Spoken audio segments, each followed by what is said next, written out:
ও জয় জগন্নাথ বন্ধুরা, সেই তো জগন্নাথের মন্দির থেকে আসার সময় এখানে রামেশ্বর মন্দিরেতে একটু ঢুকলাম, একটু ভোলে বাবার দর্শন করে যাই। এসেছি যখন এটা দিয়ে যাচ্ছি তো একবার ঠাকুরের দর্শন করতে কি অসুবিধে বলো, ওই জন্য ভাবলাম নেমে পড়ি। কি করব, ভিডিওটা বড় হয়ে যাচ্ছে বলে ওই জন্য 3 দিন ধরে দিচ্ছি, একদিনের ভিডিও 3 দিন ধরে তোমাদের সাথে দিচ্ছি। এখানে দেখো গণপতি বাপ্পাকে দেখে চলে গেলাম, আর না সরি হনুমানজিকে দেখে চলে গেলাম। এখানে রাধাকৃষ্ণ আর এই ভিতরে যাচ্ছি হচ্ছে যে শিব মন্দিরটা আছে, খুব সুন্দর। আমি আগে যখন এসেছি ভিডিও করা হয়নি, এইবারে এলাম তাই ভিডিও করলাম। আর ভিতরে সেইভাবে সব কিছু আমি ভয়েস দিচ্ছি, মানে যেই ভয়েস আছে সেটাই থাকবে, আমি এক্সট্রা করে আর ভয়েস দিচ্ছি না, যেরকম আছে তোমরা সেটাই একটু দেখে নাও।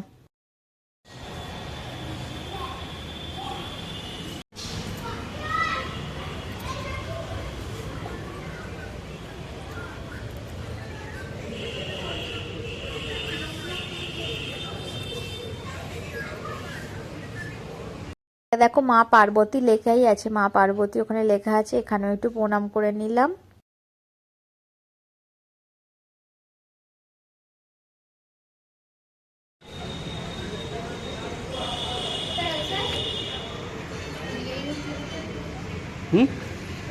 এইদিকে রান্না বান্না হয়, খাওয়া দাওয়ার ব্যবস্থা।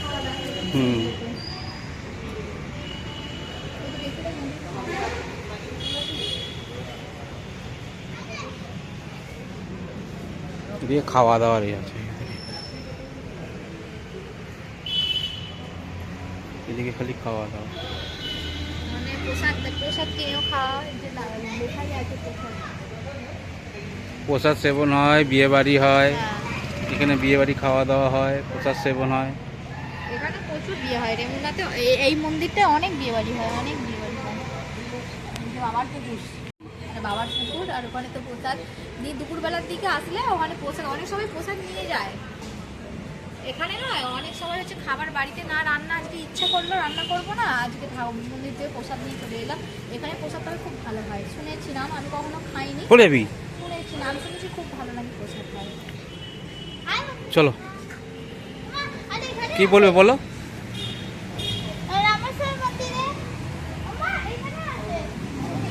হয়ে গেছে, হয়ে গেছে।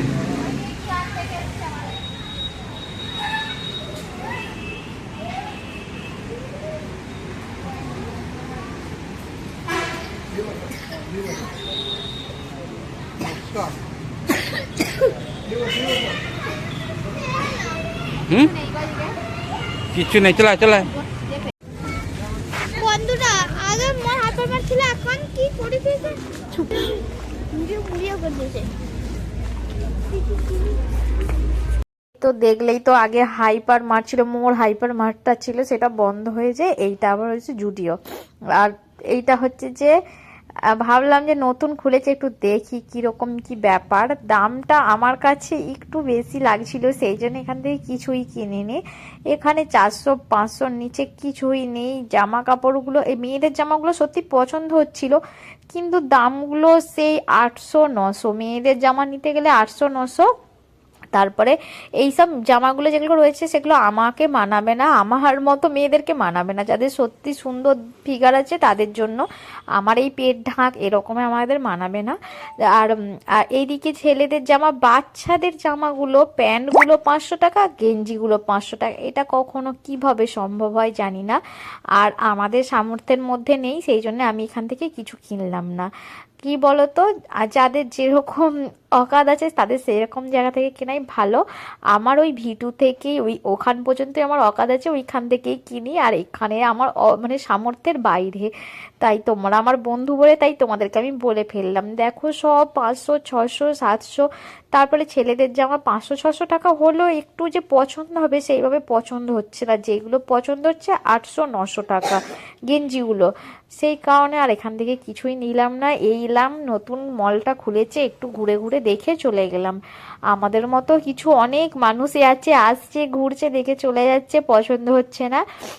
আর তোমরা তো জানোই সবসময় আমরা সব জামা কাপড়, আমার ছেলের বরের যা গেঞ্জি, আমার ছেলের যা জামা প্যান্ট পরে সবই ভিটু থেকেই কিনি। আর এখানে বারে বারে আমাকে দেখাচ্ছি, আর আমাকে আবার কি সুন্দরই দেখতে, তো বারে বারে ওই জন্য দেখাচ্ছি, এত সুন্দর দেখতে, মুখটা কোথায় লুকিয়ে রাখি, তাই আমার বন্ধুদেরকেই বারে বারে দেখিয়ে দেখিয়ে তাদেরকে বিরক্ত করছি। আর এদিকে দেখো 400 টাকা করে লেখা ছিল। এইগুলো মানে কীরকম অতটা পছন্দ হচ্ছে না, এই শার্টগুলো কলার দেয়া, আমার বড় আবার কলার দেয়া পরে না, 400 টাকা করে দাম ছিল ওইগুলো। যেগুলো বললাম না 400-500 টাকা দাম, সেইগুলো পছন্দ হচ্ছে না। আর বাচ্চাদের ওই শার্টগুলো 300 টাকা করে ছিল, কিন্তু ওগুলো এত বিচ্ছিরি যে হাত দিয়ে মানে দিলে কিরকম একটা মানে হচ্ছে। এই যে দেখো প্যান্টগুলো দেখলে, ওই প্যান্টগুলো 500 টাকা, আর গেঞ্জিটা 500 টাকা, এইগুলো সবই 500 টাকা করে, এইগুলো সব যা আছে সব 500 টাকা করে, প্যান্ট আলাদা গেঞ্জি আলাদা। এটা কিভাবে সম্ভব আমি তো বুঝতে পারছি না, কেননা প্যান্টেতেও 500 টাকা লেখা আছে, গেঞ্জিটাতে 500 টাকা লেখা আছে, দুটো আলাদা আলাদা জায়গায় রাখা আছে, তাহলে বুঝবো কি করে। এই যে দেখো, এই 600 টাকা, 599 টাকা, এইরকম ধরনের যত জামা কাপড়গুলো ছিল সব 600 টাকা। আমার বোনের মেয়ের জন্য একটা পছন্দ করেছিলাম, 600 টাকা দেখে আর নিইনি। এইগুলো দেখো, এগুলো সব 500 টাকা করে লেখা আছে, 400 টাকা না 500 টাকা ওরকম সব লেখা আছে। কি করবো বলো, ওই জন্যই দেখে ঘুরে ঘুরে চলে এলাম। ভাবলাম আমার বন্ধুরাই বাকি থাকে কেন, তাদেরকেও একটু, বন্ধুদেরকেও দেখিয়ে দিই যে তাদের দিদি ভাই বা বৌদি বা বোন যে যা বলো, তাদের বোনেরা কোথায় ঘুরেছিল একটু সেটাও দেখাই। যে একদিনের ভিডিও কেন 3 দিন ধরে আমার বোন বা দিদি যে হোক যা বলবে তোমরা, তাদের কথাই বলছি যে কেন দিয়েছে। দেখো এই যে সব কিছু ঘুরেছি একদিনেতে, এত ঘুরেছি না, পরিশ্রম হয়ে গেছে এত। এসে বাড়িতে এসে আর কিছু ভিডিও করতেই পারিনি, শরীরটা এত খারাপ লাগছিল যে কি বলবো। আমার এসে তো এত ঠান্ডা লাগছিল যে আমি এসে শুয়ে পড়েছি, ঘুমিয়েও পড়েছি। তারপরে 9:30টার সময় উঠে রান্না বান্না করি। এই যে বাইরে চলে এসেছি, কেনাকাটি খুব করে নিয়েছি, এত কেনাকাটি করেছি, একটা বড় ট্রাকের দরকার আছে, ট্রাকটা নিয়ে আসি। আর তোমরাও চলো আমার সাথে ট্রাক আনতে।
আস্তে আস্তে ছেলের খুব জোর খিদে পেয়েছিল, ছেলে খাবে বললো। এখান থেকেই বাজার থেকে, আমাদের এখান থেকেই এক জায়গায় মোমো বিক্রি হয়, ওখান থেকেই মোমো কিনবো বলে দাঁড়িয়েছিলাম। ব্যাস এখানে ঠাকুর বেরিয়ে গেছে, আর বেশ ভালো লাগছিল। ভাবলাম দাঁড়িয়ে দাঁড়িয়ে দেখি। আমার বর বললো তোমরাই হেঁটে হেঁটে চলে যাও এটা দিয়ে বাড়ি।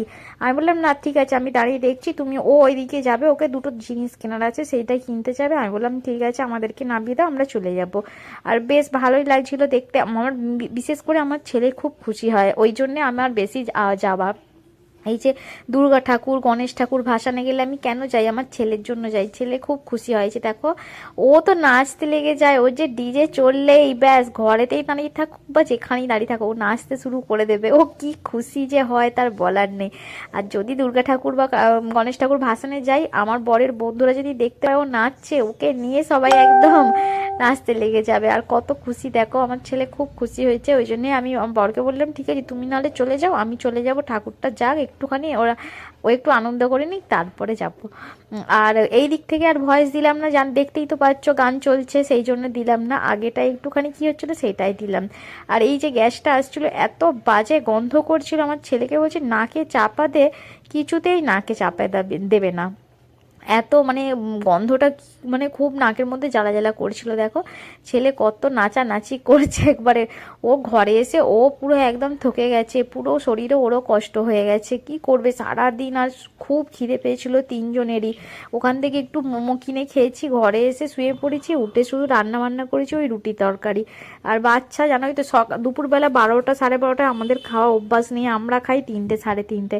সেখানে 12টা 12:30টার সময় ভাত খেতে কি আমরা পারি? কোনো রকমই এক জায়গায় মেখে তিনজনে এক গাল করে খেয়ে চলে গিয়েছিলাম। ব্যাস ওইটাই আমাদের খাওয়া হয়েছিল সারাদিনে। তারপরে তো রাত্রিরে এসে খেয়েছি, ওই মোমো খেয়েছিলাম, ব্যাস তিনজনে 2 প্লেট মোমো খেয়েছি, আমাদের ওইটাই খাওয়া হয়ে গেছে। সেটা আর ভিডিও করতে পারিনি, কেননা তখন এই ঠাকুর আসছিল, ভাবলাম তাড়াতাড়ি খেয়ে চলে যাব, আর যাকে ঠাকুরটা দেখবো বলেই আর যাওয়া হয়নি। এই যে মা সরস্বতীর দর্শন তোমরাও করে নাও, আমিও করিনি। আর দেখো কি সুন্দর, এই ঠাকুরটা কোথায় হয়েছিল জানি না, এটা আমিও ফার্স্ট টাইম দেখছি। আর কত রকম এই দেখো সাইডে সব আলাদা আলাদা ঠাকুর আছে, তাই না? এটা কেমন লাগলো অবশ্যই আমাকে কমেন্টে জানাতে ভুলো না। ভিডিওটা ভালো লাগলে অবশ্যই আমাকে একটা ভালো দেখে কমেন্ট করবে, করে দিয়ে অবশ্যই তোমরা যাবে।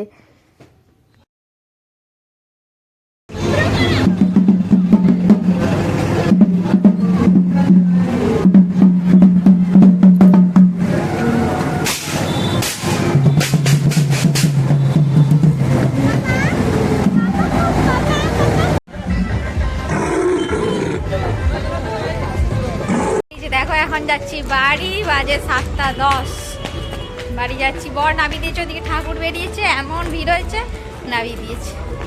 ছেলে এখন সেই মার্কেটের দিদিগুলোর কথা, মার্কেটে না সেই মন্দিরের দিদিগুলোর কথা মনে পড়েছে, ওদের কথা মনে পড়ছে ওর।